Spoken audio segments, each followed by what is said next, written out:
good. Levels is good. Levels, yo, snow day. Levels is good. Levels is good. Levels is good. Levels is good. Levels is good. Levels is good. Yo, good to see y'all.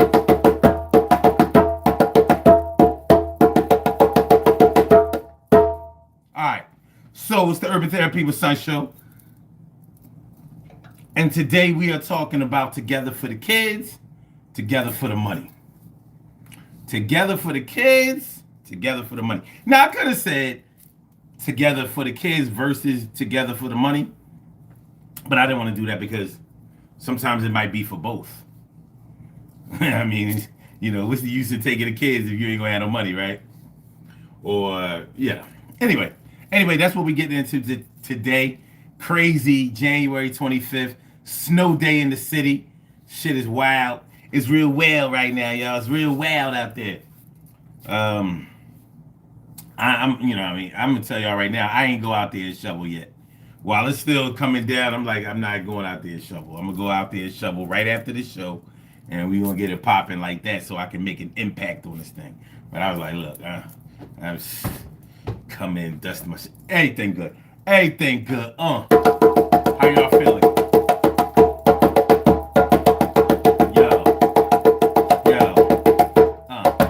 Urban Therapy with Sun Show, baby.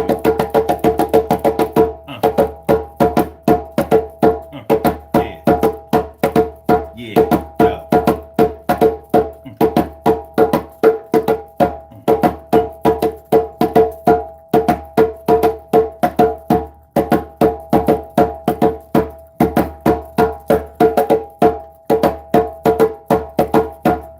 Y'all good? What up, Stacy? What's good? Grown woman, don't try me.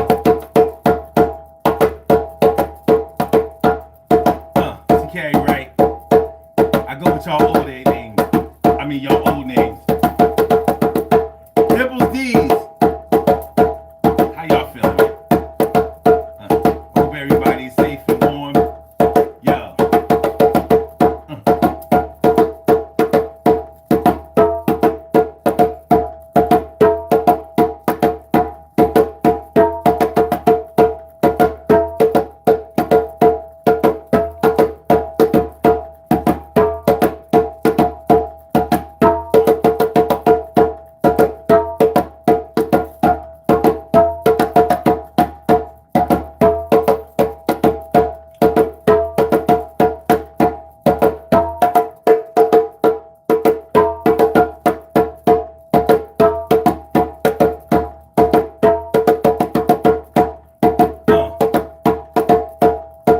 Make sure y'all hit that like button, y'all.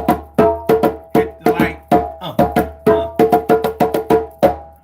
Slow. It's coming down, y'all. Yeah.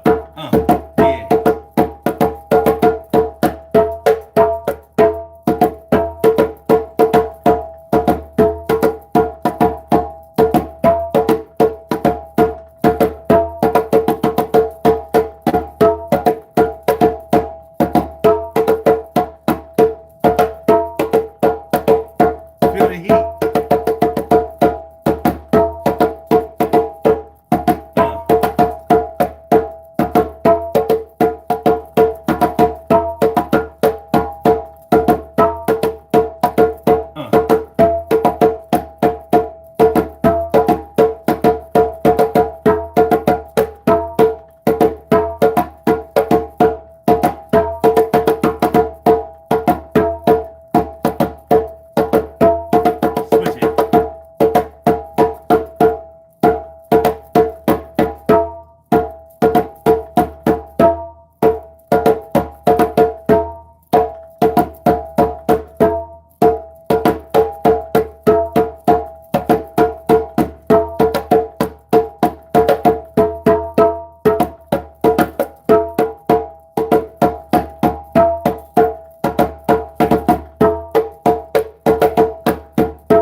popping? Urban Therapy with Sun 752, and this is the Urban Therapy with Sun show. We do this every single Sunday from 2 p.m. till around 3:30-ish. And the reason that we say 3:30-ish is because sometimes it gets so heated that we just have to do a little OT on a Sunday.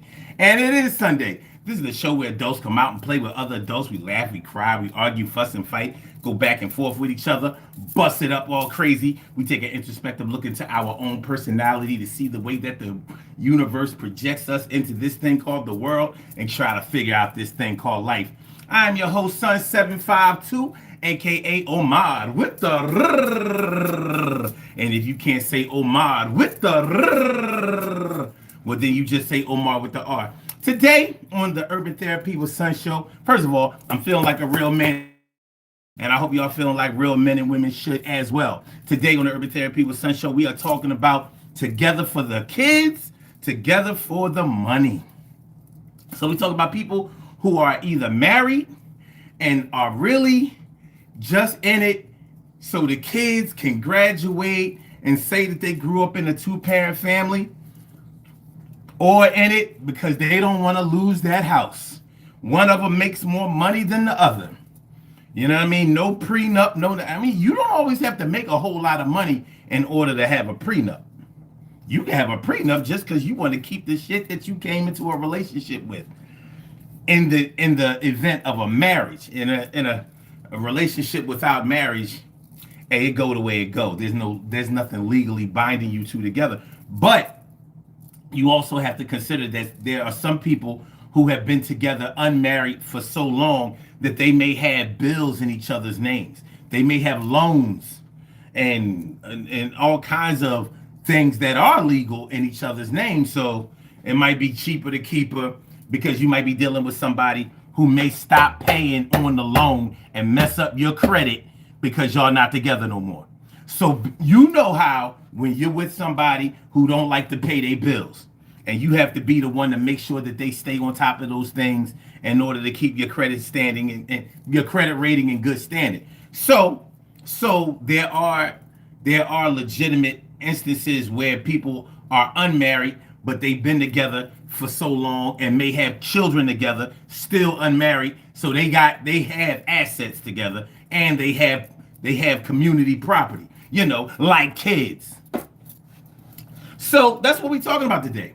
So we want to kind of see if there's a difference between the way that people act when they are together but don't really want to be together. And there's something else that we have to take into consideration at the same time, y'all. It's not always both people that are in that type of situation that don't want to be together. A lot of times it's unbalanced. Like one person may be unhappy but still in love and still willing to go on. And the other one might be like, man, I'm through with this shit. I ain't really love you in the beginning. I mean, you was aight or whatever. And one person is normally really trying to go away or get away, but they don't want to leave with nothing. They're not willing to leave without, they ain't going to leave their stuff. You know what I mean? Hey, you like it or lump it. Some people are very material when it comes to how they conduct themselves in a relationship. So, they may look at it like, look, I worked hard for the things that I've built up and that I've accumulated over my life. So whether you have a business or whether you have a bunch of clothes or cars, or there may be things that other people look at like they are expendable or even perishable, but to you it might be a big deal. It might be a big deal, and you don't want nobody messing up the things that you've built up all your life, even in your young life, because you can be in your 20s and 30s and feel this way. Like, shoot, I didn't waste my youth. I didn't go to school and bust my ass and forget about partying and drugging and drinking and having fun with my kids. I mean, having fun with my friends. All the let all of this shit go. I'm trying to set myself up for early retirement, and I ain't gonna let nobody mess that up. So I get it. What up, Tom? What's good? Carla, my girl Carla is in the house. How you feeling? How you feeling? Tom says, I'm not understanding the question. Ruthless towards each other, other people, towards each other. The question asked, who would be more ruthless? The like, why would it apply to other people? You know, so okay, all right, because it says in a marriage, which one would be more ruthless in a marriage, not ruthless at their job, but okay, because sometimes when things get really bad in a relationship, things get really bad in a marriage, people do things that are unspeakable to each other. It's unspeakable, but we're going to speak about it. What my brother from another mother, Norris Hill, said, back, relax, do your thing, max and chill. And Bobby Heenan, what up, what up, what up? He says, before I stay in a bad marriage, I would give up everything and work overseas as a security contractor and rebuild again. Okay. I mean, you know what? It's easy to say that. When you marry somebody and you were never really in love with them in the first place, maybe you were just in love with the idea of being married, or not even really in love with the image of being married. There are plenty of people who marry because it's a good situation. Like, yeah, I may not really love her. Sometimes I don't even really like her that much, but she cool. And she has a great upside. She's pretty. She has a nice body. The twat, it's all right. It ain't, it's all right. It don't make me swim across the ocean for it, but it's serviceable. But one thing, she has a lot of good things about her. She can cook her ass off. She keeps a clean house. She works. She makes more money than me. You know what I mean? And she's malleable. In other words, you can bend her, you can mold and shape her into whatever you want. She's accommodating to you. This is a good woman. If I was a better man, like, she would be like perfect. We would be perfect together. Many people go into situations like that, just like many women marry men that they don't really love like that. But he's willing to take care of my kids. He's willing to take care of me, even when I work. I get to keep all of my money. Or he takes care of me. Like, he cares about how I feel and what I need. He takes care of that. Like, he actually gives a shit about it. He's not just trying to shut me up. So you don't get that everywhere. She probably hasn't gotten that from anybody else. So she said, well, fuck it. In the long run, I'm sure I could warm up to this situation. Nice house, 3-car garage, 5 bedrooms. You know what I mean? Hey, vacations every year, shopping. It's not just the money. He might be a genuinely good dude. She just may not be physically attracted to him. It happens. It happens. And people go all the way with this shit. The shit that kills me is when people who are the most disrespectful in a marriage or the least equipped for the marriage are the ones that suggest the marriage. That's the shit that gets me. Like, the person in the relationship or the marriage that really is the most toxic person, and they are aware of their toxicity, they're always the ones that want to get married. Like, they're the ones we was chilling. We were just going together. Everything was all right. We were seeing each other. You know what I mean? It wasn't a whole lot of questions. It wasn't, we came and went as we pleased. You suggested that we do this. We would be better together than single. So you brought me in this shit just to fuck me up? Well, it happens. And we gonna talk about it, be about it, get involved. Gonna talk about it, be about it, get involved. Gonna talk about it, be about it, get involved. These puzzle pieces right now, we gonna solve, y'all. This ain't a Rubik's Cube, but you sometimes feel like you need some lube. Cause you feel like, they hitting you dry. And you bent over your ankles. Why? It happens to anybody. And sometimes gotta deal with that from a hottie.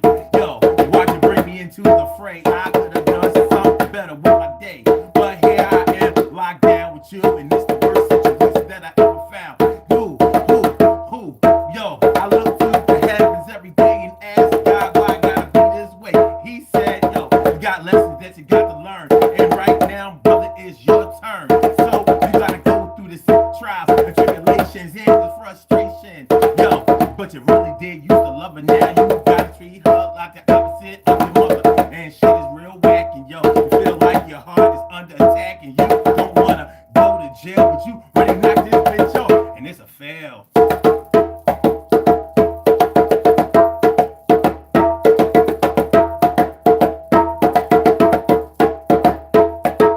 Let's get it popping. We gonna get these drums out of the way, and we gonna sit down and have something to say. Do you understand? Do you underdig what we doing today? Make sure y'all hit that like button, y'all. Don't be stingy with the like button. It don't cost you nothing. I'm not even gonna sell you nothing. I'm not trying to sell you nothing. I'm not pulling off a hoax. There will be no grifting on this show today. There never is. But yeah. So that's what we're talking about. Together for the kids or together for the money. Or the property, I should say. The property, because the property is worth the money.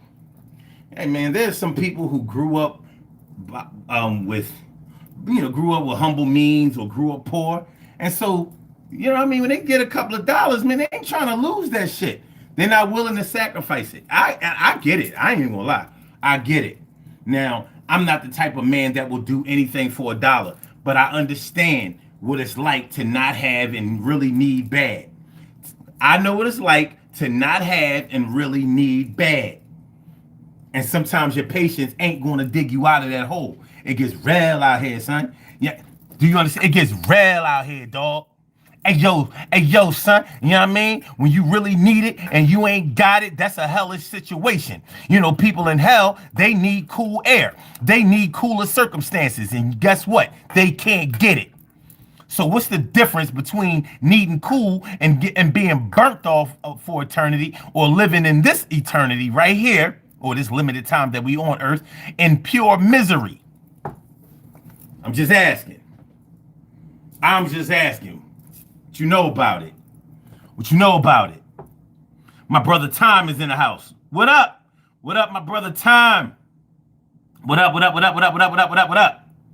All right, so that's what we getting into today, yo. So we can go ahead and have this conversation on this snow day. Hey, yo, by the way, if you got snow in your area, if you got snow in your region, holler at me. I want to know. I want to know if it snowed, and I want to know how much you got. I want to know how much you got. From the looks of things on my end, oh shit. You know what? Hold on. I'm violating. Hold on. Nah, man, we not doing that. We not. Hold on, y'all. You're going to hear silence for a second. Then you're going.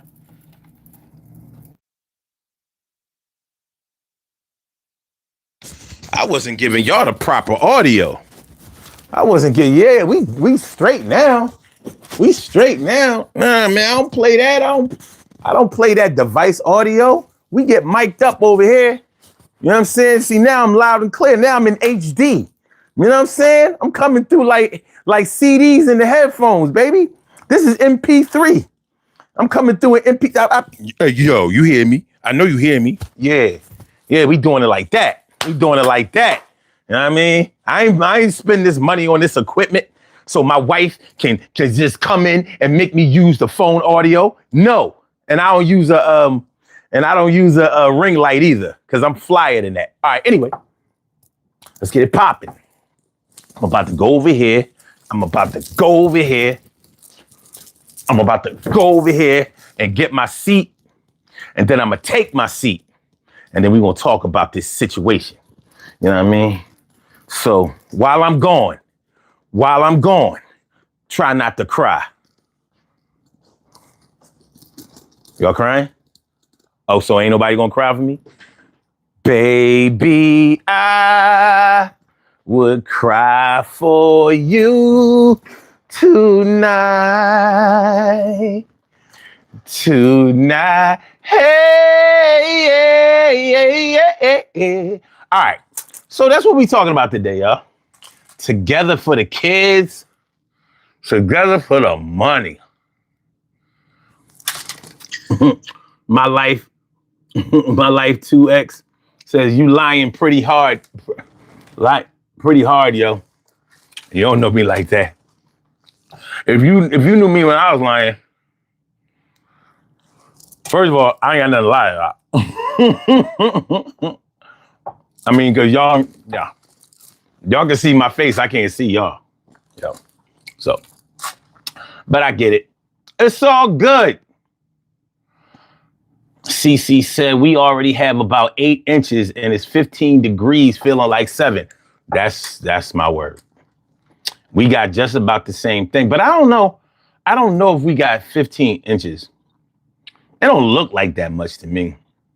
It don't look like that much, but it probably depends on how the wind is blowing, because, you live out there in the county where, you don't have a lot of buildings to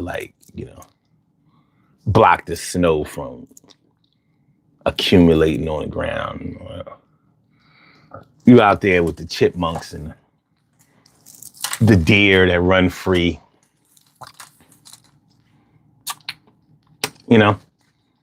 Wildlife, elk, antelope, wolves, maybe even a little black bear. But it's all good. Carla said cry for son. Thank you.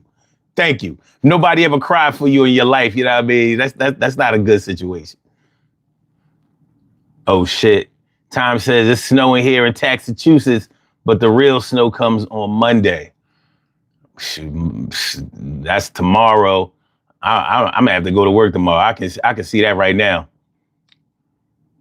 My brother Ansel Joe says doe, a deer, a female deer. Yeah, that's what I'm talking about. That's right. Sing that shit. You know what I mean? Take it back to music class, baby. Take that shit back to music class. Come on, Carrie says. We got 12. One of my sons and I shoveled. Well, god damn. What's that? Is that... Wait a minute. Is that KL Yay? Is that KL Yay? Oh, shit. First things first. Rest in peace, Uncle Phil. I thought he been died. Oh, you trying to say me? Fuck you talking about? Yeah, Uncle Phil been died. If you talking about Uncle Phil from the Fresh Prince of Bel-Air. All right, let me see. Come on, Carrie says, the audio was fine, but now we get to hear you swallow your tea. I ain't even start drinking yet. Let me just start swallowing before I drink the tea. Get y'all used to it. Yeah. And the audio was not fine because it wasn't studio quality. It's not fine if it's not studio quality. You know what I mean? You let these other content creators, you let them give you that cheap ass, whack ass, open air audio. I'm not a content creator. I'm a conversation creator. I create conversations. We talk. Oh, by the way, y'all peep the new number? Y'all peep the new number that's pinned? You know what I mean? We not messing with. Listen, this is gonna be the number from now on. I swear. I promise you. This won't change because I have full control over this number. So from now on, there won't be all this crazy. The audio sounds better because it's a real phone. So we good now. We good. Yeah. 215-518-6149. That's the number to call. I said a 215-518-6149. Yes, y'all. I said a 215-518-6149. Yeah, get on the line. I said a 215-518-6149. Yeah, get your shine, baby. Get your shine, baby. Get your shine, baby. Get your shine, baby. 2156 518-6149. I gotta get used to it. I'm gonna get it. I got it, but I gotta get it more. You know what I mean? But that's the new number. We're not messing with none of them old numbers. The old number, the 267-874-1949, that's gonna, this is the last month for that. I'm not paying for that service no more. You know what I mean? That's getting out of here. That's one bill down. You know what I mean? They suck. And I'm not putting up with that no more. I'm not putting up with no audio issues no more. Tom says, sorry, that was the Sound of Music that used to come on every year. Can't remember what time though. Okay, all right. Carla says it's called ice and snow storms in South Carolina until 7 p.m.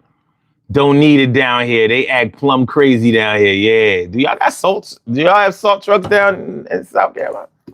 Yeah, salt truck. I remember when Atlanta got some snow.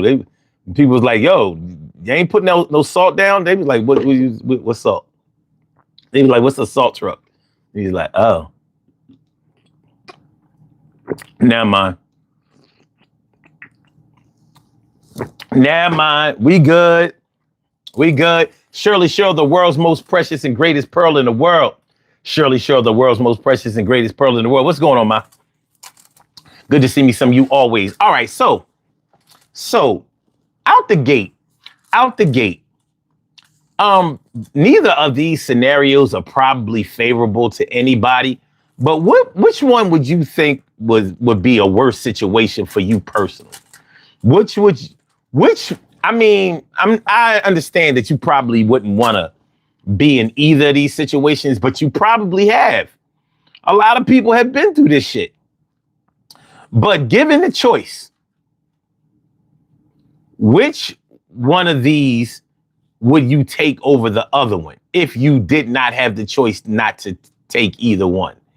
Would you rather be in a marriage or a relationship for the money? Or would you rather be in a marriage or relationship with the kids? Now, here's what I'll say about the being together for the kids thing. You know, people say, I've known a lot of people that stayed together for the kids. I think my mom and my dad may have done that for a while. You know, the bow broke after a while. You know what I mean? It just wasn't, it couldn't, the drawbridge wasn't going to carry that weight no more. It stopped going up. The drawbridge stopped going up. It was like, no, you get on that side and you get on that side. But everybody who's together for the kids isn't necessarily always in it for the kids. You know, for some people, the kids are the bargaining chip. The kids might be there for them. You know, that's how you're going to get the money. Whoever has the kids can have access to child support, spousal support, shit like that. You know what I mean? Keep the check rolling. And if you're a material person that would actually engage in that kind of shit, that might make sense to you. So you might say, yeah, I'd rather be together for the kids. But the thing is, do you want the kids? That's the thing. You know, I'm gonna get the kids because I'm gonna get the money. But remember, now you got the kids. So there's a certain amount of responsibility that goes along with that. Now, I don't know about y'all, but I know people who have taken on their stepkids. Like, they entered a marriage, had kids while they was in the marriage, and when they separated or divorced, they took not only their kids, but the kids that weren't theirs, that belonged to their spouse, the biological kids of their spouse, elected to go with the stepmom. And the one particular incident that I'm talking about, or the one particular situation that I'm talking about, the mom wasn't shit. Pardon my French, but she was not a good person.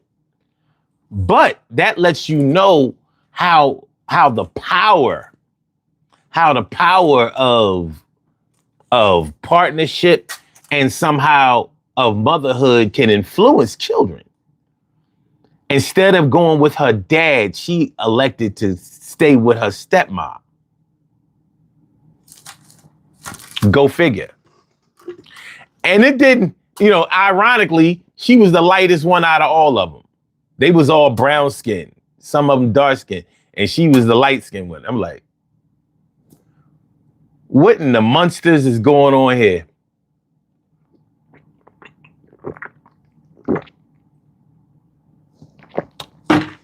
Y'all remember the Munsters? Remember the niece of the family was normal looking and pretty and all of that. And she didn't understand. She didn't seem to see the difference between her and the rest of the vampire, the werewolf, the Frankenstein's monster, and the witch. She didn't see herself as being any different than any of them. As a matter of fact, she thought she was ugly because she wasn't a monster. Well, they weren't ugly. I'm not going to say that. The family wasn't ugly. It's just, it just was interesting how the lightest one actually wasn't her biological daughter. She was the cutest one. Yeah, I hated the fact, but she was the cutest one. May she rest in peace. That was my people's. May she rest in peace. All right. So yeah. Being together for the kids, it comes with a whole set of circumstances. It comes with a whole lot of responsibility. If you in it for the money, you might, or for the property, you might subject yourself to a whole lot of misbehavior. You might subject yourself to a whole lot of disrespect. You might subject yourself to a whole lot of long nights, sad nights, anger, and maybe even long ass therapy sessions. You know how anybody who's ever gone to the therapist, they normally try to cut it down to about 50 minutes. They say it's an hour, but they be kicking you out of there around the 50th minute, no longer than 55. That 10 minute grace period, that's the setup time. Well, you might be in a situation, if you in it just to keep your property, you might. But then again, it could be the same for the kids. When you in it for the kids, And long ass therapy sessions, like, nah. I got the dough. I can't do this 50-minute shit. I need 2 hours. I need 2 hours. 2 hours on the Chase Lounge. 2 hours on the Chase Lounge, yo. That's how we doing it. Make sure y'all hit the like button. Y'all hit the like button, share the show, subscribe to the channel if you haven't subscribed to the channel yet. And so says you get money for the kids a limited time. Yeah, but if the kids are young, you might have a nice run on you. You know what I mean? You imagine divorcing your spouse at 3 years old. Your child is 3. Like, oh shit, I'm about to milk this for 15 years. I'm good. But then again, we talking about staying together for the kids. Staying together for the kids. Like, I grew up in a single family, with a single mom or a single dad, and it was rough. And, I always wanted, people do it all the time. People do it all the time.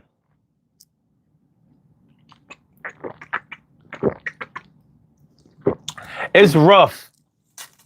It's one thing when you want better financial conditions for your kids than you had growing up. Because you can work for that and make that happen. Single parent or not. Married or not. But when you want a better social situation for your kids than you had, now you have challenges that you may not have real control over. It's hard. When you want social differences, when you want a better social situation, so you may want your kids to grow up well-adjusted, because you didn't grow up well adjusted.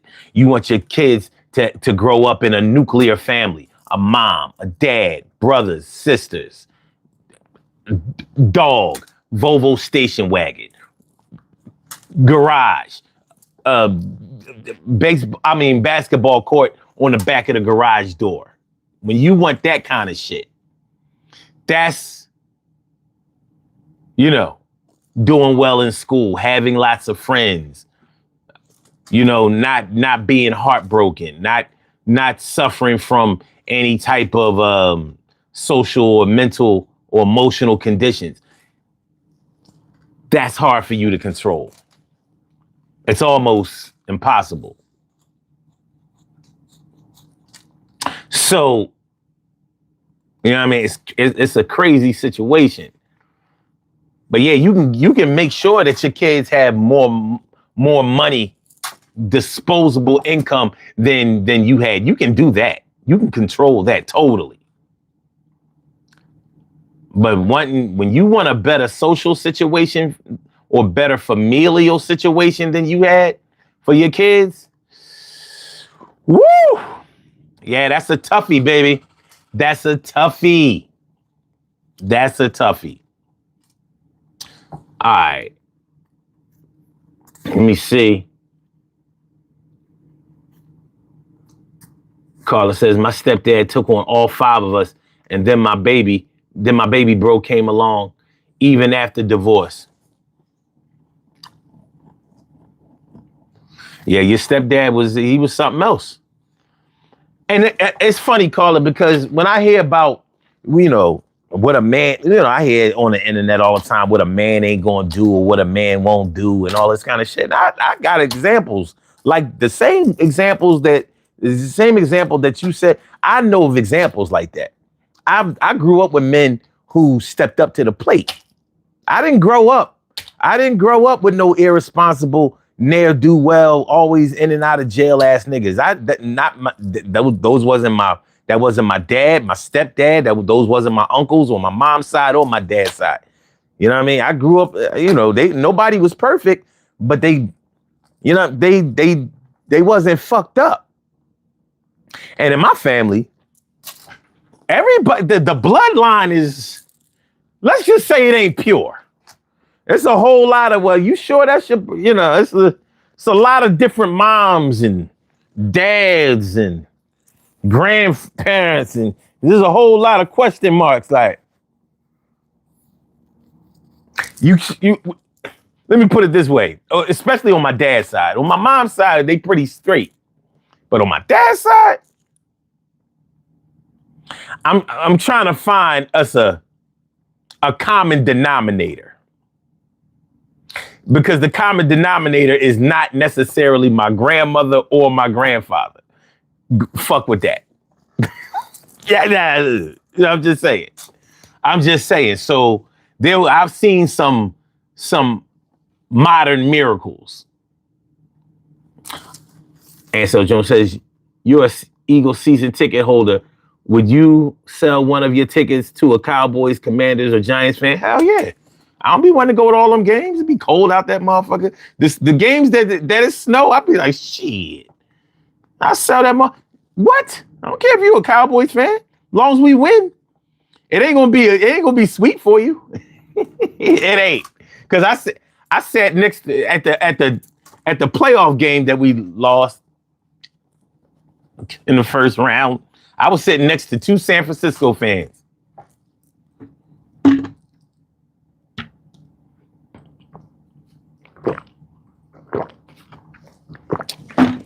Long as they don't act stupid, ain't nothing gonna happen to you. Now you start going a little too far, whatever. But the link ain't how Veteran Stadium used to be. Like you was taking a chance on your life if you was for the opposing team. Eagles fans don't play. But yeah, I sold that ticket. I sold tickets. I sell tickets, and especially games I don't really want to go to. If it was up to me, I would sell all my primetime games. And it is up to me. Sometimes I go, I don't like night games. I never like night games. I don't. I don't like that primetime shit, especially if we lose. Yeah, you then. Especially when I used to drink.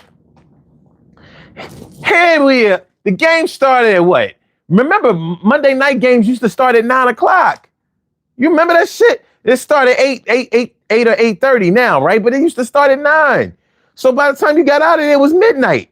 And they fuck around and lose, and lose in overtime and your sudden death and all that shit. Now you drunk, you mad, and you got to go to work in the morning. And all that shit. Fuck primetime games. I sell all them shits. And they sell for higher. So, holler at me next season, because I never let my tickets go as long as I'm financially able. But yeah, I'll sell you the motherfuckers. I'll sell them shit. You can go to all the night games. I like being in the crib anyway. I be home, eating, playing my games and shit. I don't give a fuck. I don't watch football like other men. I do what the fuck I want to do. Like, my girl can talk to me during the game. I ain't like, oh, yo, I don't fuck. Shit. I pay them. They don't pay me. But anyway. But yeah, holler at me next season if you want to go. You know what I mean? Baltimore only 90 miles away. You come down 95, you know what I'm saying? I'll meet you at the lake. I don't even have to do that. Ain't no paper tickets no more. You got to transfer them to your email. Oh, Gary says, in some states, the custodial parent, that says patent, but don't worry about it. The custodial parent can ask for child support to continue if the kids are in college and still at home. That's true. That's true. My brother from another mother, Norris Hill, says, when child support have been fulfilled, you'll see how the payee has become either none the wiser or dumber than they were before conception. And it's sad when nobody wants to be bothered with dead weight. Dead weight, talk heavy, pun intended. Carrie says, the nuclear family was my reasoning. Oh, you meant when it has been fulfilled. Okay, I got you. Carrie says, in the end, what will be, no matter what your reasoning is. Okay. What's that? Motor vehicle sales? Step up to the plate. That is it? All right. Watching from Jamaica, brother. That's what's up. Shout out to J.A. We got the Yardies in the house. Shout out to all the Yardies. Tori 2200, what's going on, Mal? How you feeling? Good to see you. Always. But yeah. Make sure y'all hit up that poll question, though. I really want to know. You know what I mean? Who do y'all think is more ruthless? Who's leading so far?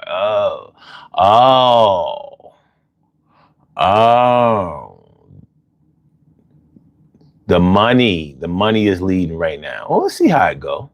Get a few more votes in there. See how it go. All right.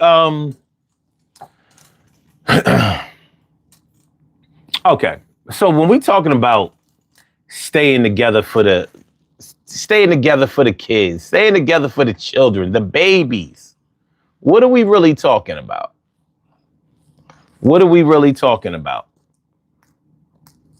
Are we talking about an image crisis? Image issues? Like, do you want to stay together for the kids so the kids can see themselves and have a way to brag or say that they grew up in a 2-parent family? Or is it more about the neighbors? Is it about your coworkers? Is it about your church members, or what do you call them, a congregation? Because these shits matter to people, man. You know what I mean? Especially my church folk. Y'all, my church folk know what I'm talking about. Just because divorce is prevalent in 50 more than 50% of all marriages, it doesn't mean that nobody is really deeply ingrained and serious about marriage being until death do you part. Some people really believe that.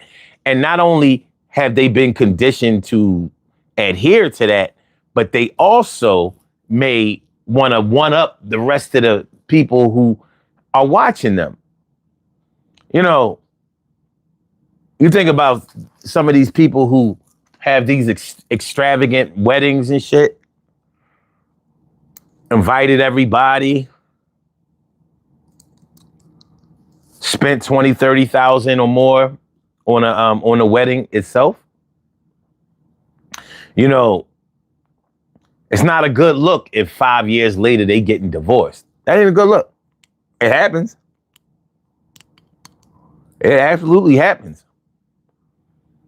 But some people will fight tooth and nail to protect that because they don't want to be a part of that conversation that people have about people whose marriage failed. And it's sad to me just to even hear my marriage failed. That weighs heavily on some people, y'all. A lot of people. They don't like the way it sounds. What do you mean your marriage failed? Now, I've never used that word to describe anybody's marriage, but I understand it. I do. Just because I doubt that I would do it, it's not that I don't understand it. It's like dropping out of school. You may have dropped out of school for whatever reasons that you had for dropping out of school, but you kind of don't like the topic to come up. Like, you know, most adults have a high school diploma. And when you don't have one, you kind of feel left out. So it's not a conversation that you like to broach a lot. You know what I mean? Like, I want to talk about that. I'm going to go back and get my GED or something. And that's really the reason why a lot of people go back and get their GED, so they can say, I graduated high school. I got a high school diploma. It's a good thing. But that's also one of the reasons that people stay in toxic marriages. It's also one of the reasons that people stay in dangerous, unhealthy situations. Because they don't want to hear. They don't want to feel like they failed. And they don't want other people to, oh, damn, somebody's about to get deleted. Watch what happens to you. Sir, I can see you. You done fucked up. You done fucked up. I ain't got to say nothing. Watch you disappear. But, yeah, a lot of people, they don't want to feel that way. They don't want to be looked at that way, like they failed. And even if you only had a destination wedding, y'all know a destination wedding is like when people don't pay nothing for their marriage. They don't pay nothing for their wedding. They go to Jamaica on vacation. They honeymoon and their marriage. I mean, they honeymoon and their wedding is wrapped up in one thing. You know, everybody just buy a ticket to wherever they're going. They don't have to pay for anybody's flights. They don't have to pay for anybody's hotels, accommodation. They figure, look, we're going to all go on vacation and we're going to get married. And y'all all be a witness to it. We'll all have a great time. Well, those marriages fail too. I wonder what the percentage rate is. I wonder if there are any statistics on that.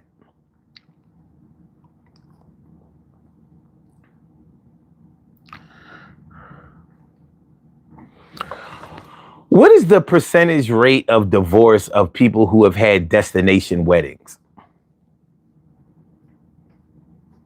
While there's no specific divorce rate for destination weddings, studies do show a link between expensive weddings and higher divorce rates. Some research even suggests that women who spent over $20,000 on their wedding were 1.6 times more likely to divorce. 1.6 times, though. That's almost 2 times. So people who spend, maybe destination wedding is the thing. Maybe if you really want to be together, y'all need to have a destination wedding. No ice sculptures, no wedding planners, no, nobody gets paid shit. Nobody gets paid nothing. Get married on the ship at on a cruise We all going on a cruise. We gonna get married. We gonna have the captain of the ship marry us. Is that the way to stay together? Is that the magic? Don't spend no money. But that makes sense to me though, because like those celebrity marriages that have been so publicized and shit like that. Remember Martin Lawrence? Martin Lawrence spent all that money on that marriage, on his wedding back in the day. He was bugging too, right? He was bugging. Like I knew that marriage was gonna fail, and I didn't even know who he was getting married to. But you can kind of read the room with the motivation that some people get married for. Now, I don't know anybody who got married for kids, but I don't think it's out of the realm of possibility, because there are plenty of people that I've known who would not get married, or should I say, would not have children out of wedlock. There are plenty of people who insist on being married before they have kids. I know when you look at today's landscape or demographic of how families are portrayed, it seems like almost everybody has a child before they get married, but it's not everybody. It's not. So in the cases where somebody refuses to have children before they get married, they may actually be getting married in anticipation of starting a family. I mean, many of us were taught that was the right way to do things. It's definitely not a bad idea.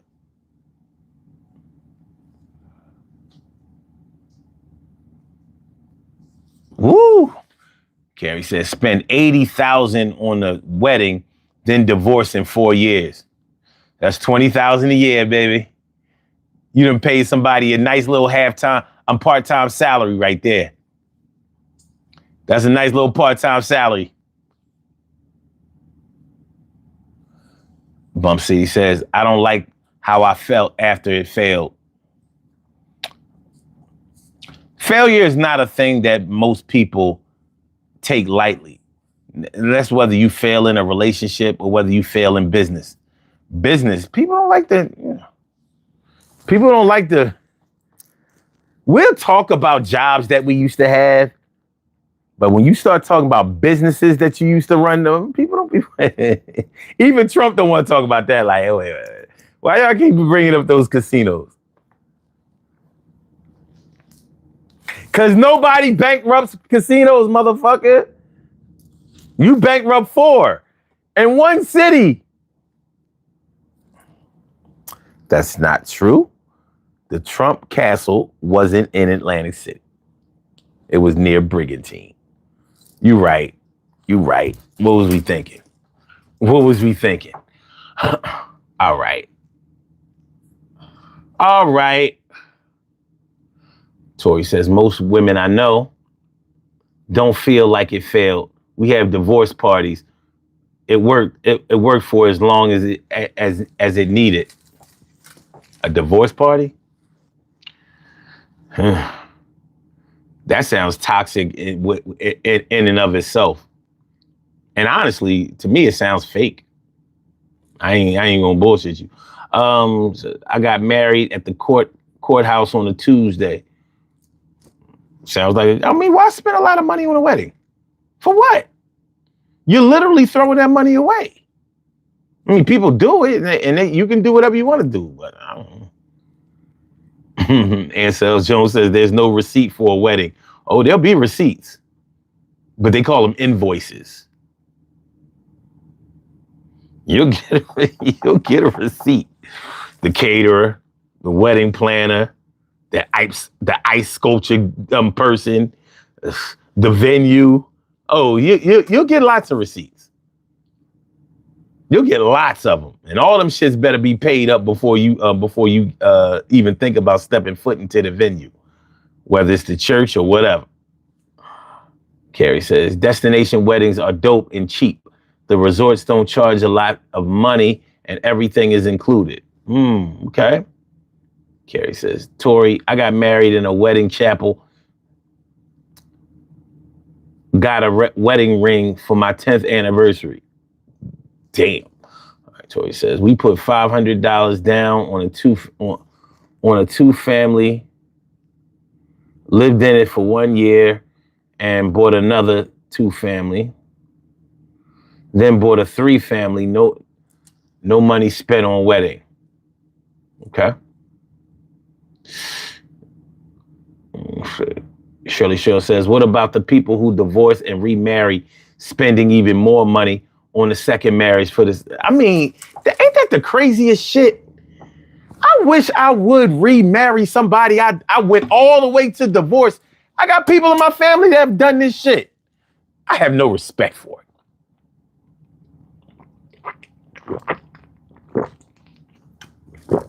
Cheryl, I'm like, not only do you not know what you want, you don't even know what you don't want. Be gone with you. Out, out, out, out. Fuck out of here. Marry the same person. Oh, and all y'all, we renewing our vows. Get the fuck out of here. That shit is all pomp and circumstance. Don't know, but maybe it's just me. But I'm gonna tell you, I don't give a fuck about you renewing your vows and your love for each other. I know we all supposed to be happy. Don't nobody give a fuck about that shit. Who? You just find another way to, show off. Oh yeah, you and your wife got the greatest love of all. No, y'all don't. Because if y'all did, y'all wouldn't have to renew shit. Just keep it going. Just have a regular party. But that's probably me, and I'm insensitive. My bad. My bad. Mama. My bad.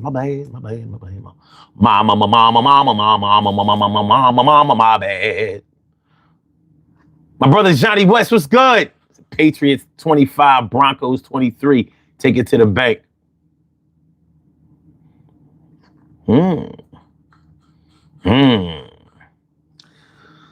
Malu, what's good, ma? Sure, well, marriage ain't about money, but if you're able to make it big celebration, go ahead. Come on, Carrie says, had a wedding for my 10th anniversary. Oh, okay, that's what you were saying. Oh, okay. What y'all, keyboards broke?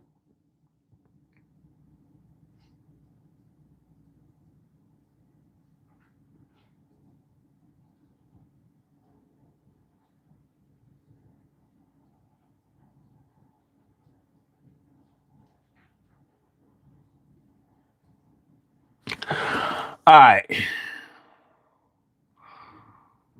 Tori says, my male friend married the same woman 3 times after 2 divorces and restraining orders. They are sticking it out now. They are toxic as fuck. They are made for each other, but they are toxic as fuck. 2 restraining orders.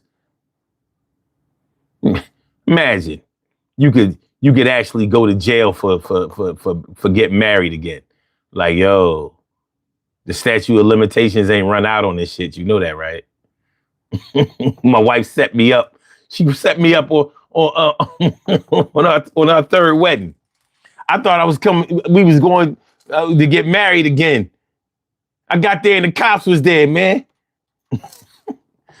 And the bitch had the nerve to bail me out. I love her. I love her, man. God damn.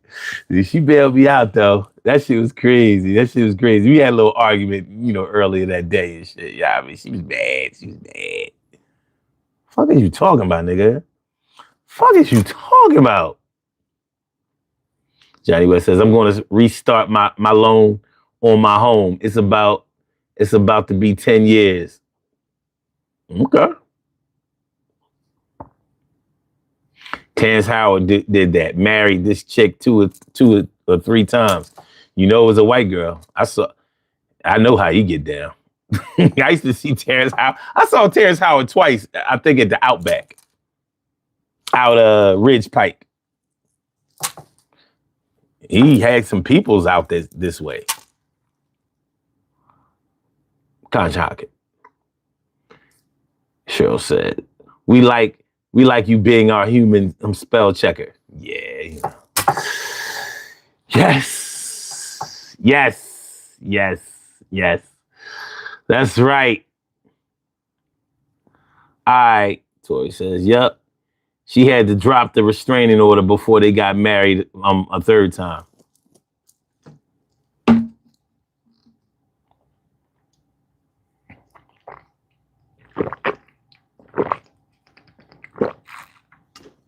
What is we doing? What is we doing? Oh, Stacey, you love the topic? Oh, yeah, this shit must be doing something. She like Mikey with Life cereal. He won't eat it. He hates everything. Hey, Mikey. He likes it. I'm sure youngins know about that.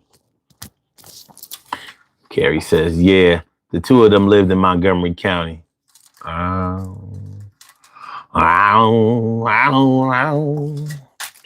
Yeah, staying together for the kids, though. You gotta actually want the kids. You gotta love the kids. You know what I mean? You can't just take the kids like, all right, kids, y'all do whatever y'all want to do. We getting a check. We getting a check out here.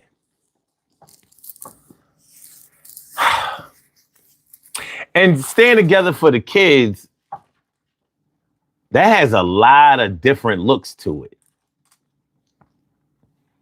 Staying together with the kids has a lot of different looks to it.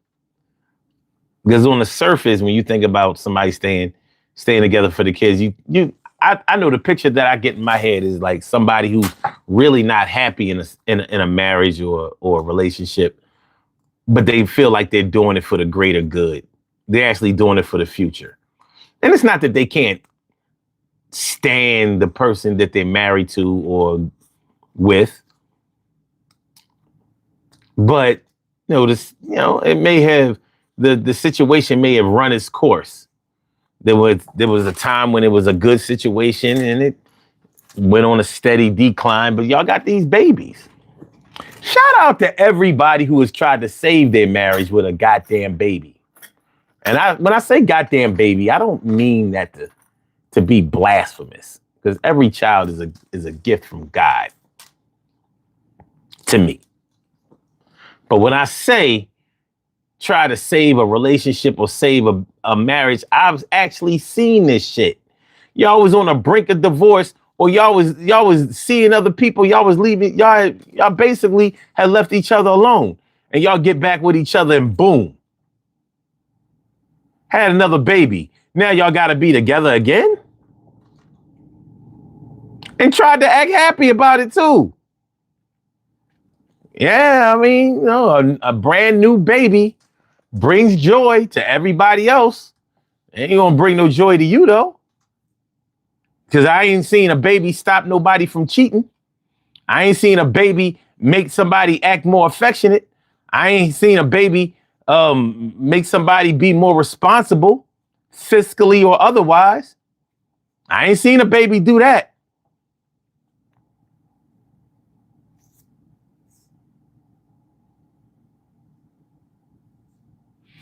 I ain't seen that. If y'all seen it, let me know. I haven't seen that. Not my experience there.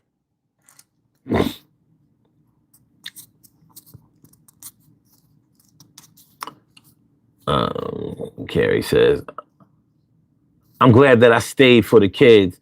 They were too fragile emotionally if we had divorced earlier. So, all right. So if they were too fragile to handle y'all divorcing earlier, then I'm thinking, and you can correct me if I'm wrong, I'm thinking that y'all must have put on a pretty good face for your kids. My mom and my dad didn't do that. I mean, they tried, but it was a bad situation. Shit was mad volatile. It was like a powder keg. I was just waiting for this shit to blow up. I'm like, my mom and my dad, they never fought in front of me. But behind closed doors, something was going on. I was definitely an ear witness. My dad was violent. He was. My dad was violent. And he was starting to do better. near the time as they got closer to the end. He was actually starting to do better because I think that he felt like he could make his immediate problems go away with violence. That was his way of controlling the situation in the family. And that's only going to get you but so far. Because my mom, she wasn't no shrinking violence. She wasn't weak. She couldn't beat my dad. He was a fucking ex-Green Beret. She couldn't beat him, but she could poison him. She could catch him while he wasn't looking, you know what I mean, and cut him up. She had a pistol that she used to carry with her. She could have shot him. Thank God she elected not to do any of these things. But in all reality, I remember feeling like something like this could happen. They weren't good for each other, but they looked good together. And maybe they were good for each other in some, I don't know. I was young. My mom, my dad separated when I was 11. And I was sad. Because I was caught up in the two-parent family thing too. But at the same time, it was like,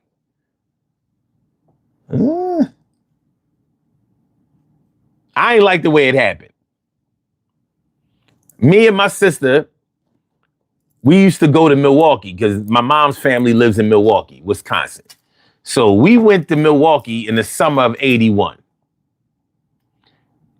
The whole summer, from the time we got out of school, we jumped on a plane, flew to Milwaukee, and we was there the whole summer. I stayed with every aunt, uncle. I stayed with every cousin. You know what I mean? That's how it used to be. You used to have to spend the night with every uncle. My mom came from a big family. It was like 9 or 10 of them. And so, you know how you can tell something ain't right? Because we had never spent the entire summer there before. We had never done that. And the schools went on strike that year. So we came back extra late.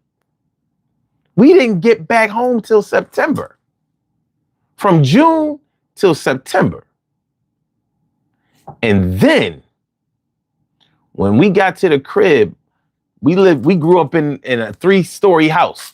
My mom and my dad room was on the 3rd floor. She was still on the 3rd floor. He was sleeping on the 1st floor. Me and my sister was like, oh.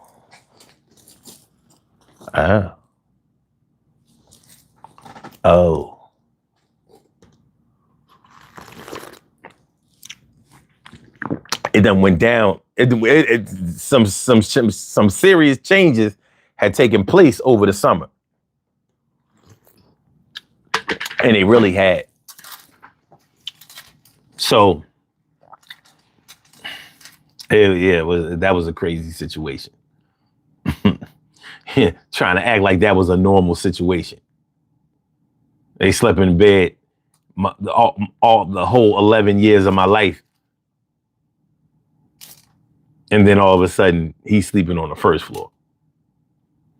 Like that was his little office, his little sanctuary. I was like, okay.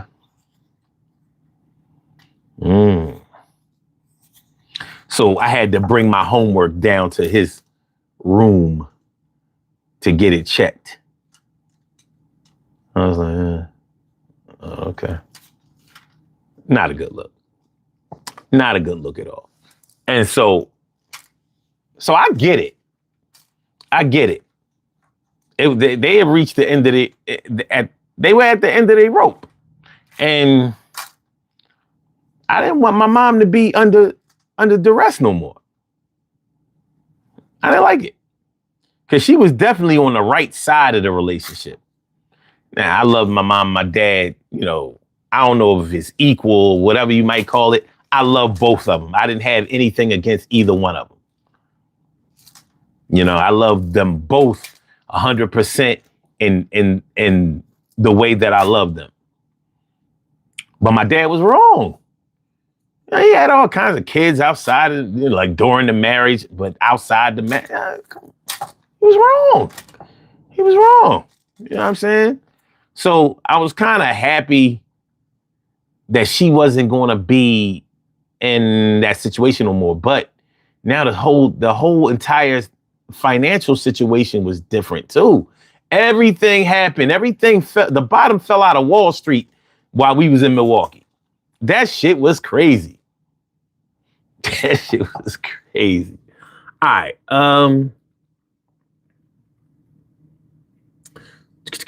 But yeah, they couldn't put on a good face. They was past that. They was past that. And you know, I don't know what neighbors and all of that shit thought.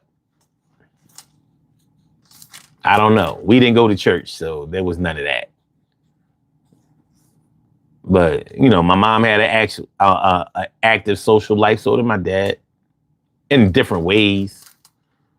But well, it was over. It was over. I felt bad about it, but there was a bright side to it too.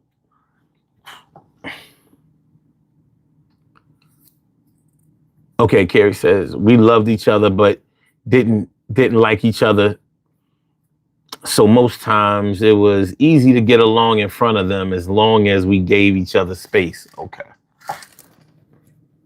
DW3 broken no. What up? What up? Bump City said Shalimar won't be singing the second time around this way. You can't keep running away from love, 'cause the first one let you down. And then the others try to satisfy you, baby. We need your love to still be found. Second time. That's my shit. Oh my gosh. I know what to do. Just as long as I'm with you. All right. Carla says it's not good when the kids see and hear when parents don't get along. Not good example at all. Exactly. But I've known plenty of situations where the parents called themselves staying together for the kids, and this is exactly what was going on. So I'm like, well, what's the fucking point? I mean, real shit. What's the point in being together if this is the way y'all gonna be together like this? This what we doing? Still together for the kids. I guess they showing kids that you stay together, you know, whether you like them or not, whether you like your spouse, love your spouse or not, whether y'all happy, have good times or bad times, you stick it out. You stick it out. Seems like an unhealthy way to show how a relationship progresses, but hey, we listen, we don't judge. Except for me, I judge. I don't give a fuck. You know what I mean? Okay. Stacy says, I love both of my parents for different reasons. Okay, cool. Tori says, yes, when it's over, it's over. Some people stay because it's cheaper to keep her. I mean, it may be cheaper financially, but emotionally, you might be bankrupting the hell out of yourself. Straight deficit spending. Straight deficit spending. Bump City says the words love and like both have 4 letters, but they're 2 different things altogether, because I love, like many ladies in my day, but just like the wind, they all blown away. See, to love somebody is an atmosphere that you both you still feel where it was not near. It's like a rest in peace, ecstasy. Rest in peace, X. Agent Smith says, were you in a fraternity? That would be a no. That would be a no. No Kappa, no Sigma, no Q, no Alpha, no none, no Group Phi Groove. I respect a brother, but God is solo. That's not how I move. It ain't like they ain't never asked or I could never really be down. But shit, if I was gonna do it, I would have did it back then. Don't ask me to do that shit now. I mean, a brother of mine, a good friend of mine, actually said, yo, son, you know what I mean? We should get our letters. At 50 years old, nigga, get off my phone now. I'm saying, what you saying? We 50. This was 5 years ago. Or, yeah, it was at least 5 years ago. Like, get off my phone, son.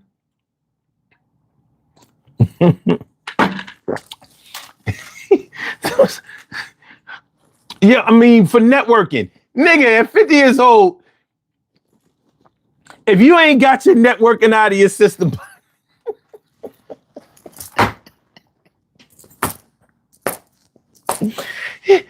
no grad chapter. Motherfucker got a graduated in 93. Ain't no. Yeah. I was like, niggas, you crazy. You still holding on to that dream? You then if you holding on to that shit at 50 years old, if you still have regrets about not joining a fraternity at 50, then you shouldn't need a buddy to cross the burning sands with. Nigga, do it yourself. You need that. The grad chapter. You're looking for respect no more. You ain't gonna let them haze you. You gonna let them haze you? You gonna get paddled at? You gonna let some 20-year-old paddle your old ass?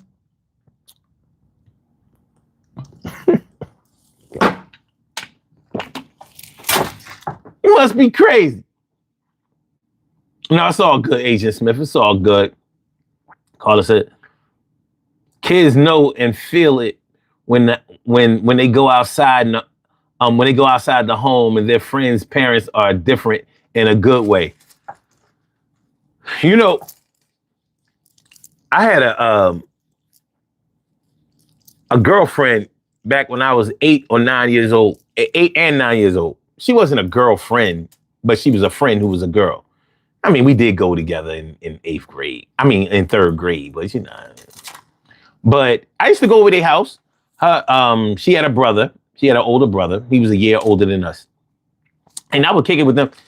And we remained friends, you know, all the way into adulthood and shit.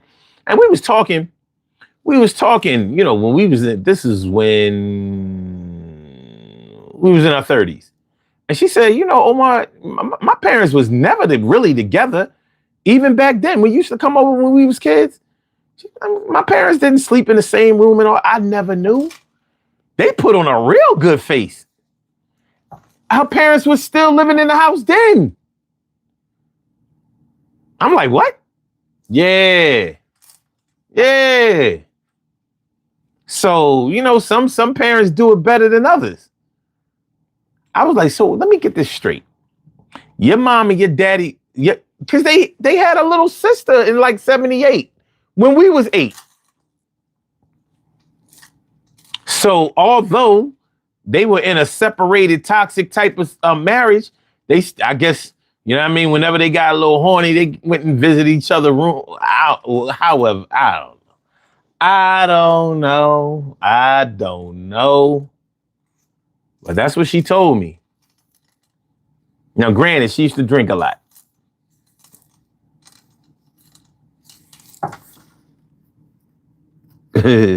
Sure, husband says, oh, you did have correctional officer qualities. I do not. And so says it's uncomfortable being over someone's house when there's drama in the house. Yeah, it is. That's a bad look. Go outside and play. You know what I mean? Let them do their thing. Let them do their thing.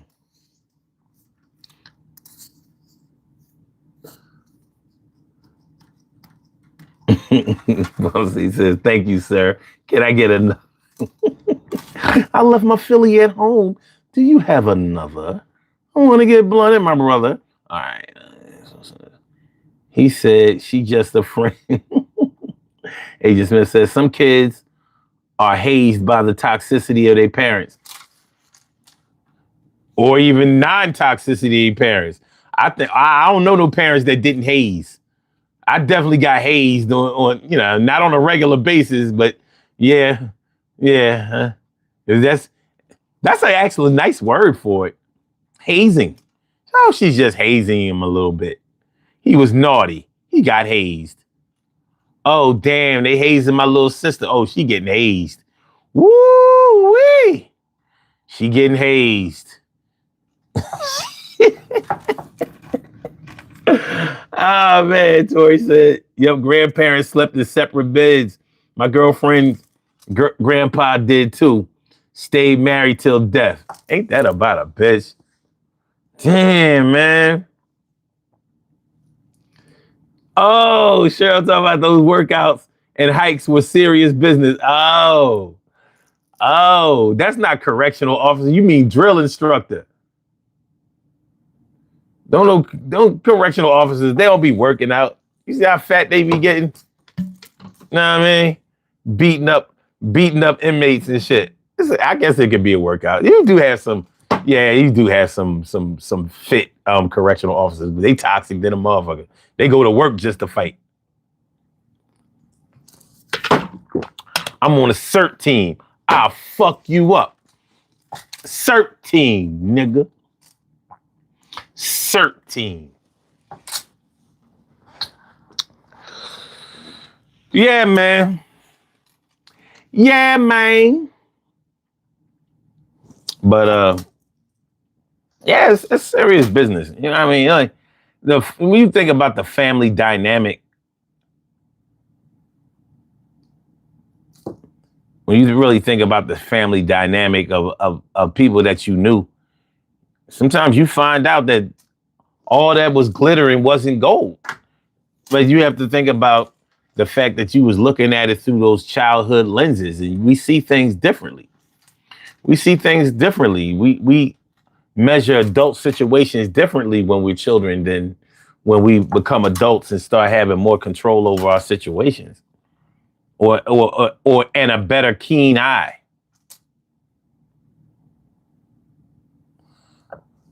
Uh-oh, the Broncos are winning. You know who needs Bo Nix? Yay! I mean, do I want the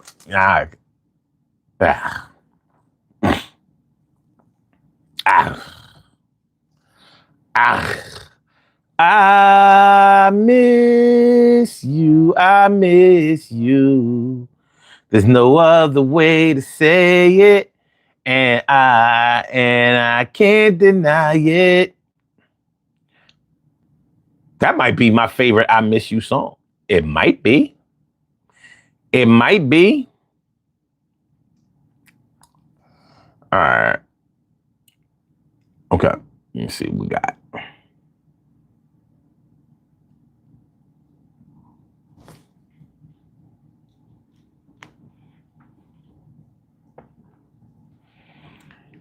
It's driving me crazy. Oh, I get it now.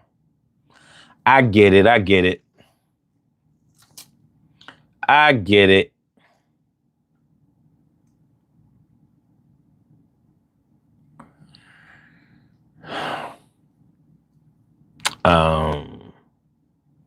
Yeah.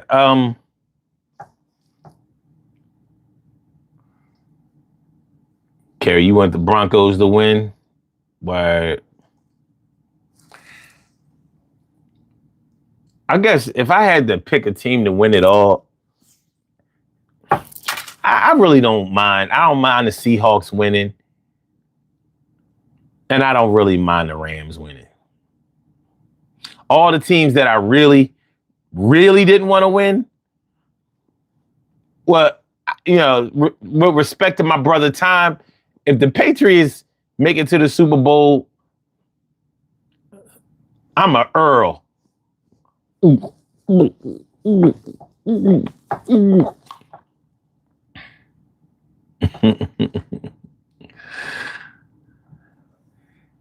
I swear.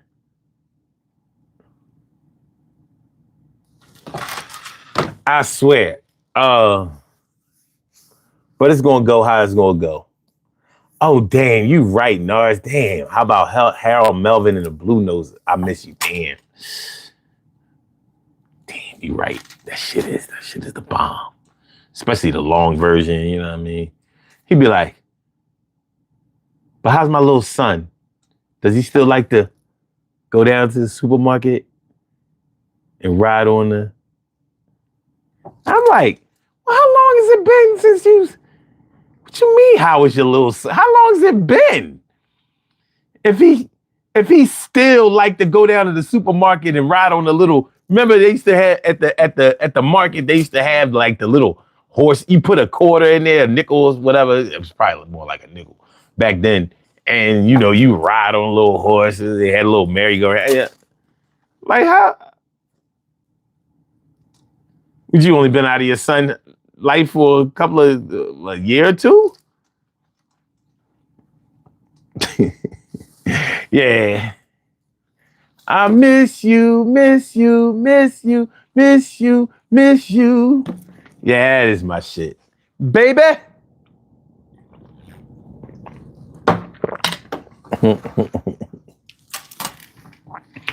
I've been drinking.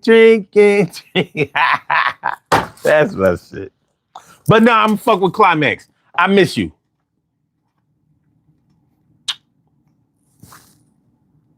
Dang.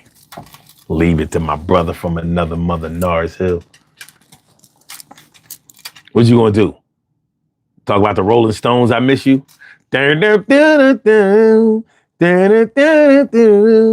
Well, I miss you. It's a little bit more upbeat, right?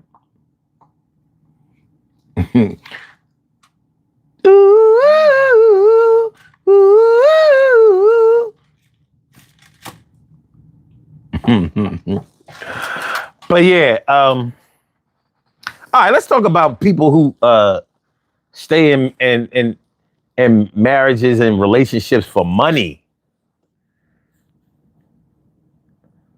I don't know, because I'm still under the impression that if you're staying together for the kids, you're probably not going overboard with your toxicity. Now, of course, we've talked about situations where you might, but when it comes to money, I think money is a worse motivator for staying together because you know what people would do for money. People will kill for money. Straight up and down. They will kill. Man. Yeah. And your emotions may be totally out of the equation if you're in it for the money. Your emotions may be totally out of the equation. That's why I consider that to be a really dangerous situation. But what say you? What say you? And with some marriages, it ain't even about a lot of money. Sometimes your pride gets wrapped up in the whole money situation.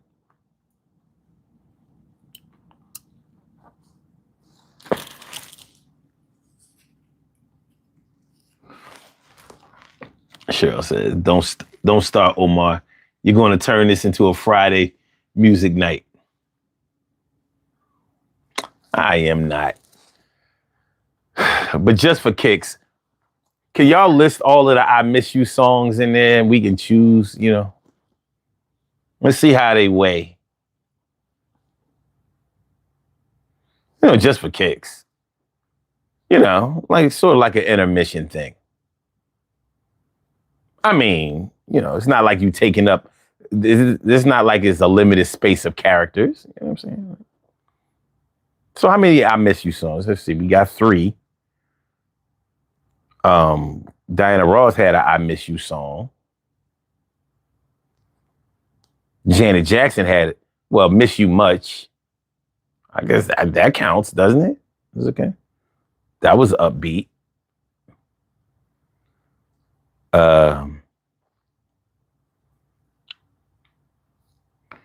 Yeah, how many can y'all come up with? How many I Miss You songs can we come up with? Tamia, Miss You, yeah. Tamia, yeah. I mean, this don't have to be a Friday night show. I mean, we're here. I mean, we can break character for a few minutes and talk about music. And so it says, I'm not building building it back on a regular basis. Diddy, I miss you. Brandy, yeah, Brandy had it. That was a pretty good one.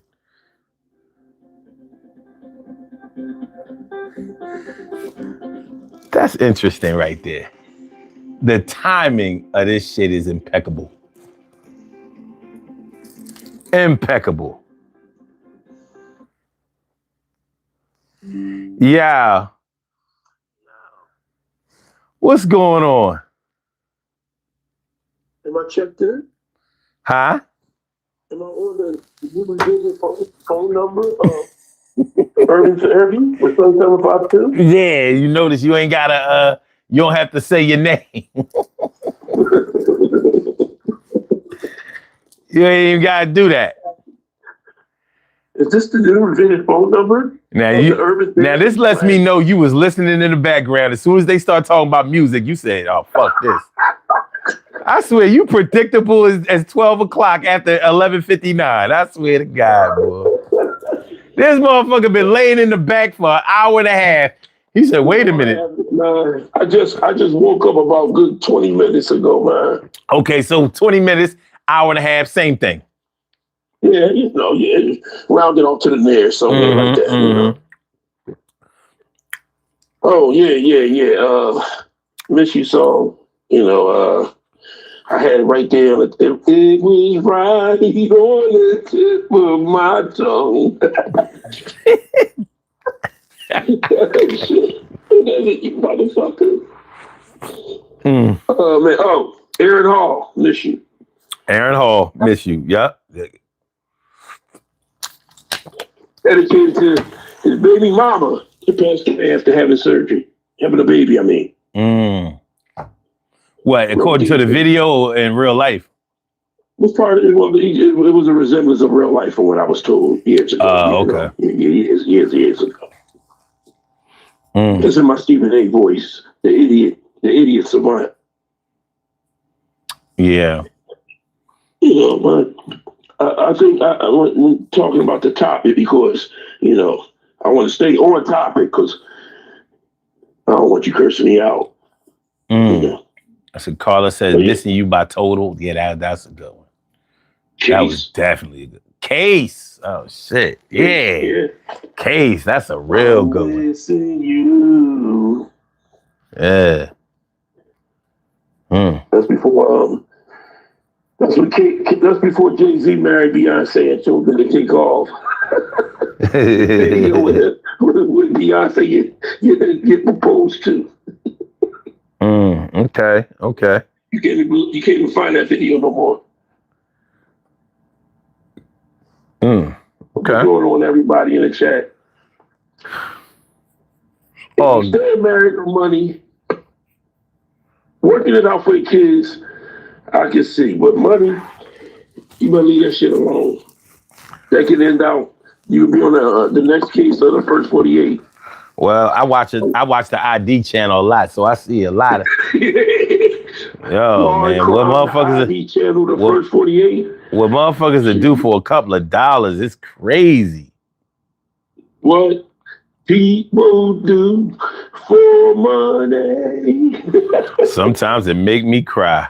What's going on, everybody in the chat? Children growing up to see this. Especially the leader of the law, TK Wright, always right, never wrong.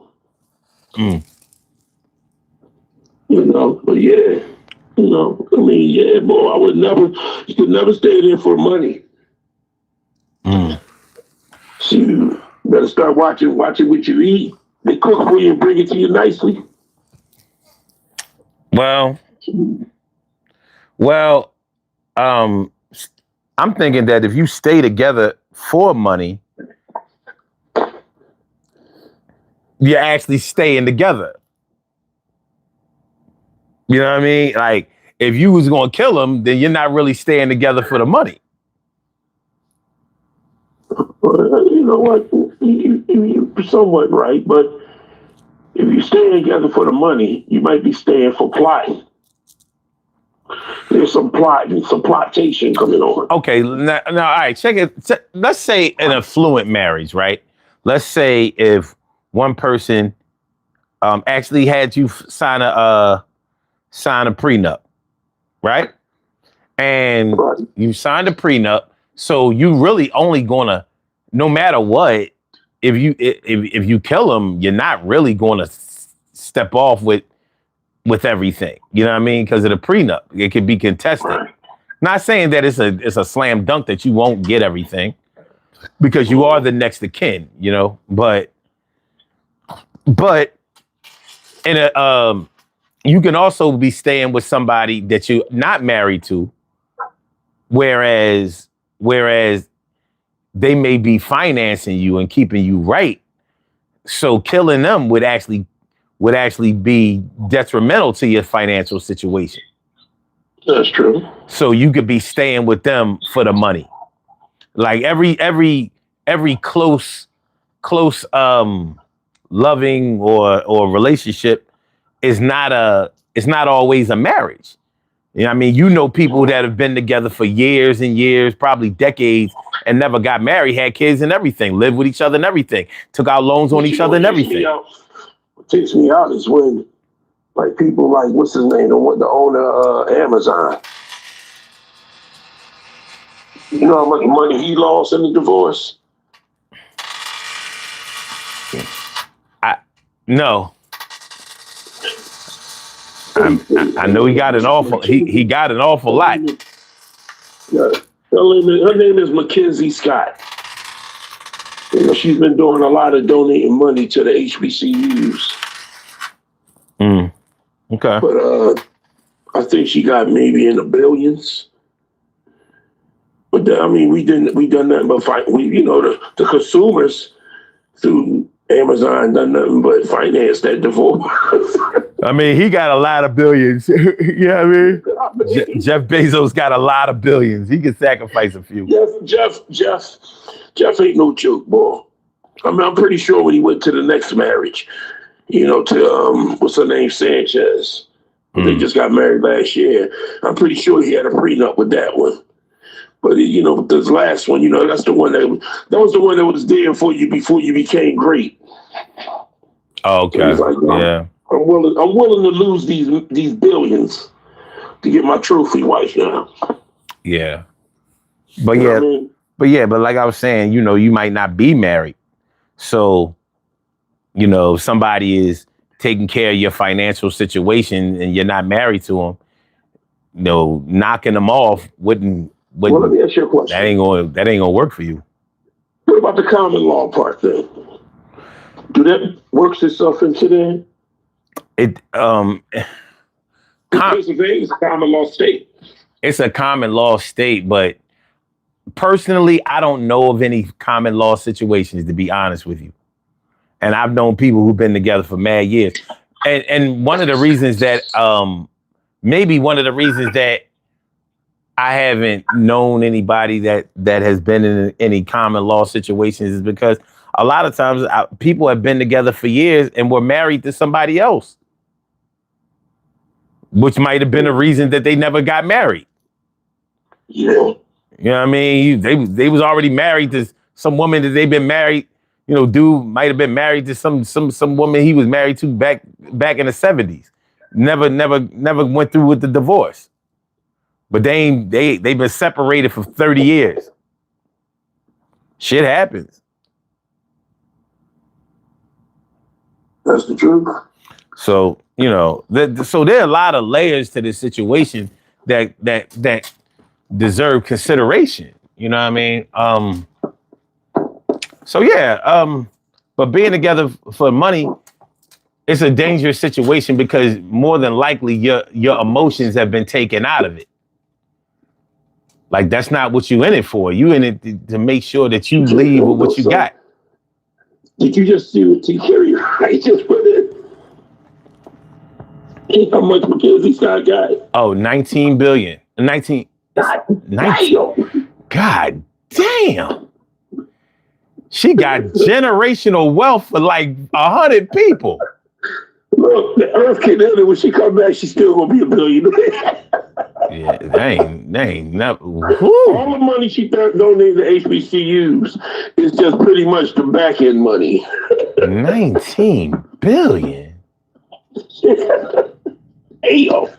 Thanks, TK. See, that's what I like about you, TK. I love that. You know, you say something, you come up with it. God damn. I guess that goes back to Carla's song when she said it's cheaper to keep her. Johnny Taylor. Johnny West said, "Do you know you're rich when your alimony makes your ex-wife the richest woman in the world automatically? Ain't that about a bitch?" God damn. That's some shit right there, boy. Yeah, that's wow. That's I got nothing.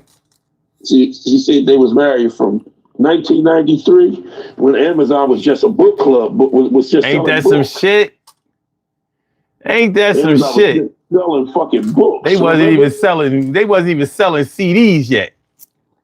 Nope. They just said, you know, let's just start with books. Hey, would you like to buy this next Harry Potter? You know, I want to get it on the ground then. We're gonna come out with this thing called the Kindle. Amazon. We're gonna come out with this thing called the Kindle. It's gonna be great. You really gonna come out with something? I'll buy the Kindle. Put it out around Christmas time. Charge about $50. Let's see how it works. Let's see. Dimple says, "Facts. My aunt is a widow. She been married since the 70s, and my cousin father had 7 boys and only had 1 girl by my aunt, and everything went to the daughter when he passed."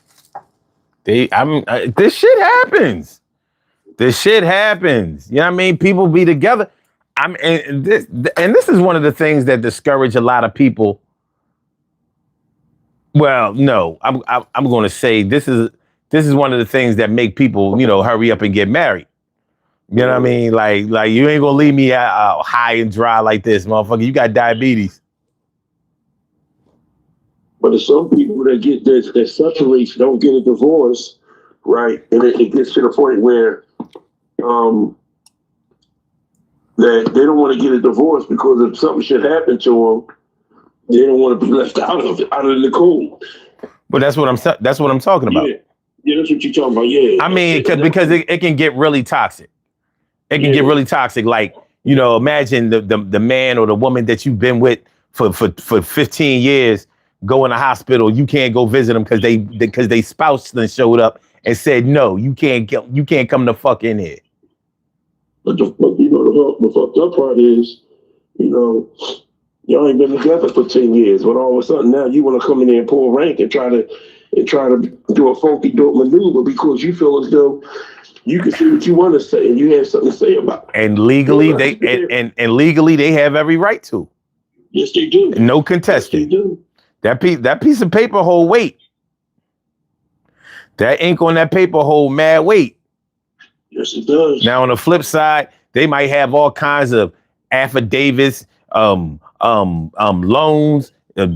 deeds, and shit, between each other, in an unmarried situation, but none of that shit is gonna mean anything.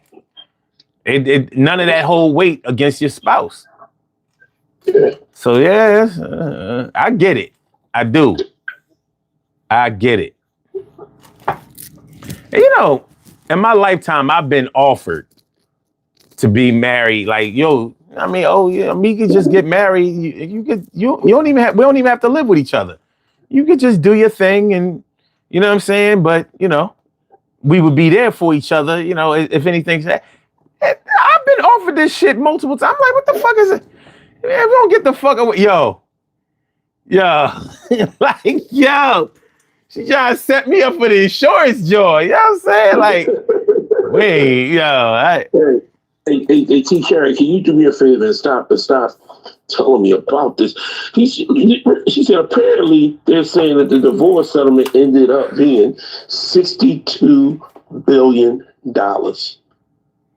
Image offering 19 and ended up giving 60. Oh, wow.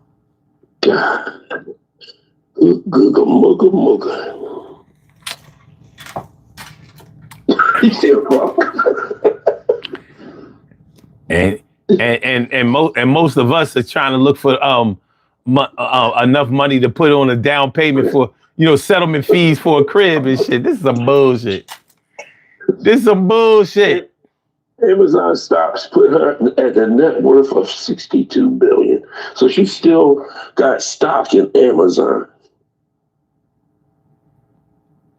I mean, what if she lived in a trailer park and said, "I don't want to waste no money"? Yeah, that's a lot of fucking money. I mean, shit, he make that in a day though. Maybe a week. $62 billion. He can make that in maybe about a week or two. Nah, he ain't making it that fast. That's a lot of money. You know what I mean? Because Elon is still rich. Is still the richest. That bastard. Yeah. But yeah, man. So which one you think is worse, kids or money? I think money's worse.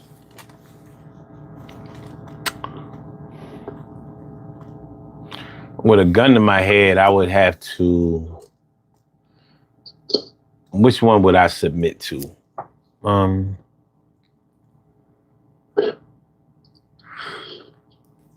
I would do the money. Yeah. I'm glad we both agree because I don't want to have to go to no debate with you because you know how you get. Plus, it's snow outside.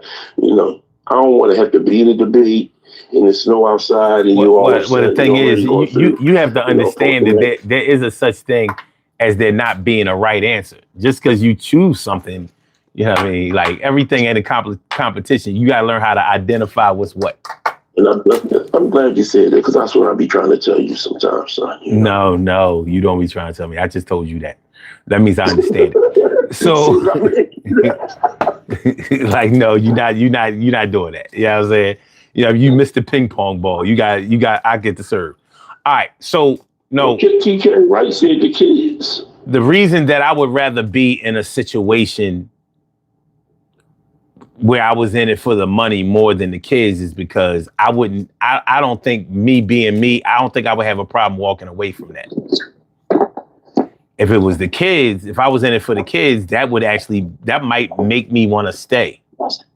Yeah. But then again, because I know that you can still raise your kids outside of a two-parent family, that rationale might kick in. So I might choose being together for the kids. It depends on how toxic it is. Well, no, what I'm saying is, no, I know what you're saying. There was a time when I said that there's no way I would ever stay in a relationship for the kids because that's a toxic situation, and I've always stood on that. So I got to take that into consideration because as long as the kids know that both parents love them, the parents don't have to be together. You need to explain that that they were born out of love, and the love is still there for them, even if it's not the same way for the parents. You know what I'm saying? So yeah, I might. I know that I would never stay with a woman just because we had kids. I know that for a fact. You already said gun to the head, son. You can't switch it around, bro. Yeah, but I was wrong. So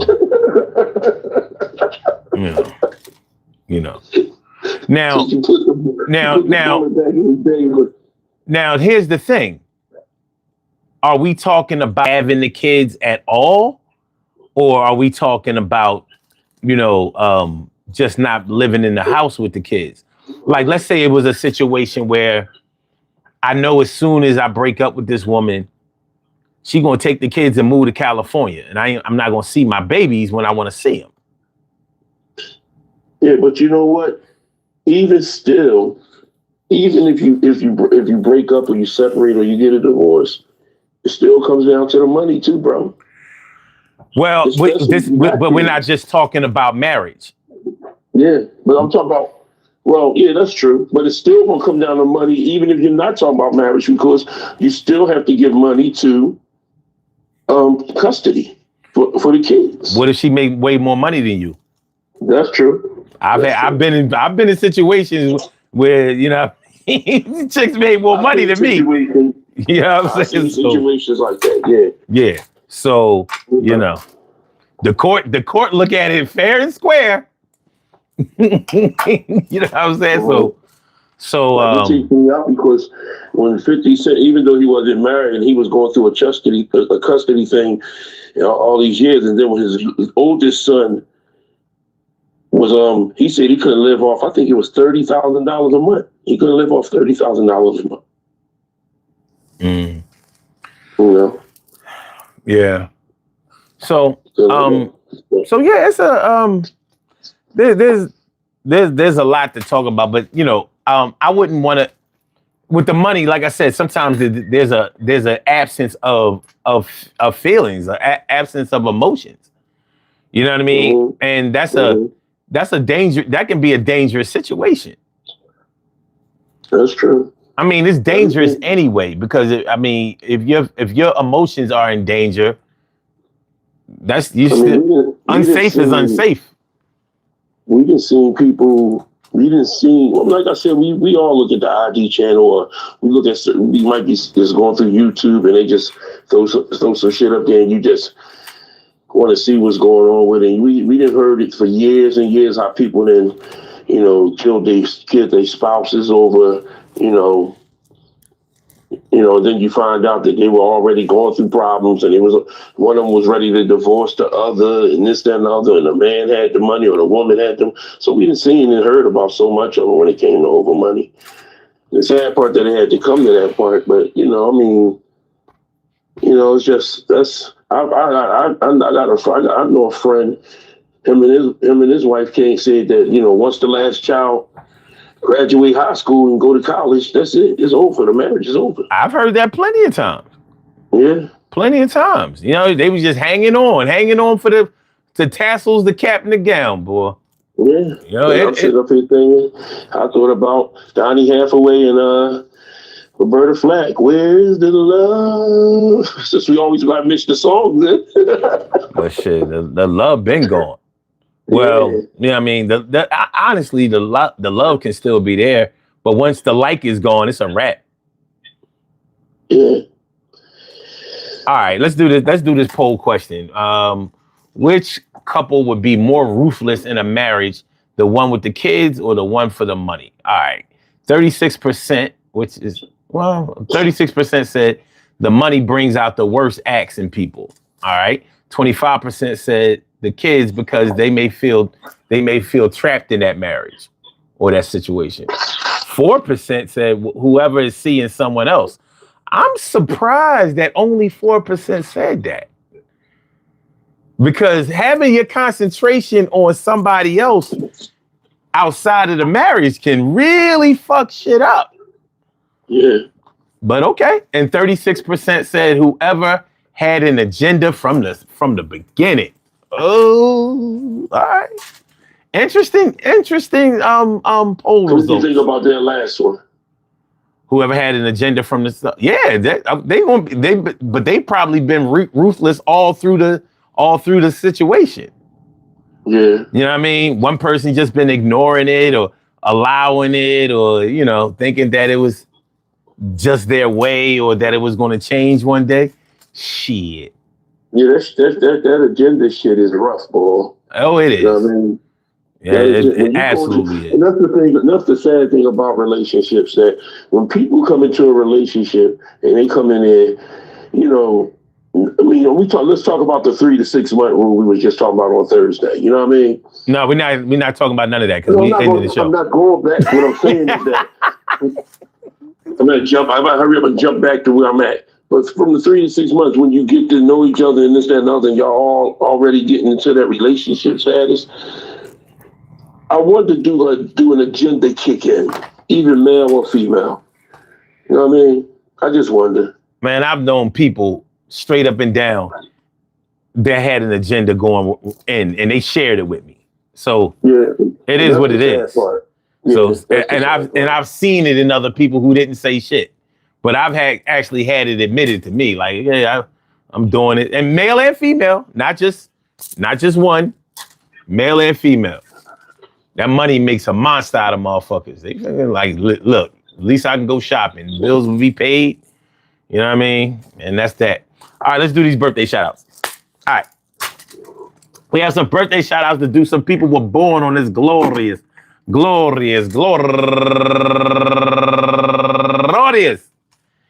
January 25th, and they deserve to be acknowledged. So let's go about our business of acknowledging them and making them feel special because they are special, because they are special, because they are S-P-E-C-I-A-L. They get the R-E-S-P-E-C-T. They are S-P-E-C-I-A-L. They get the R-E-S-P-E-C-T. They are S-P-E-C-I-A-L. They get the R-E-S-P-E-C-T. They get number one out the box, Malika Taylor. And also Shatira Dennis, Ty, the one and only, the true one and only, and Ty Thomas, my man, and Gilbert Blount, Imani Richardson, Yvonne Downey, and Trina.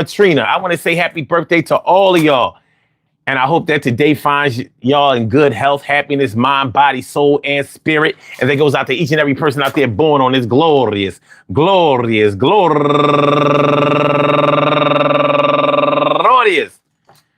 January 25th, anywhere out there in the world, worldwide, internationally, and universally. All of y'all go ahead and turn up.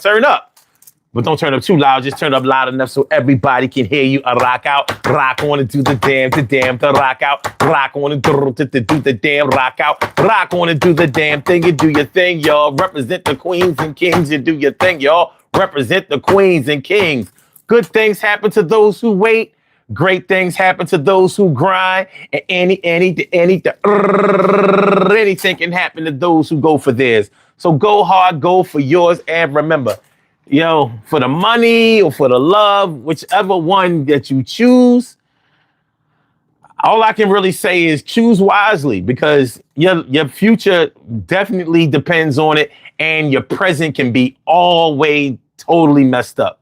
I want to thank all of y'all for coming through. I really appreciate y'all coming through. I hope y'all enjoyed listening to the show as much as I enjoy broadcasting it. Thank you, my man Troy, for coming through and representing. Peace to all my day ones, my everydays, and my brand news. I love y'all to death. Resuscitate y'all. I love y'all right back to life.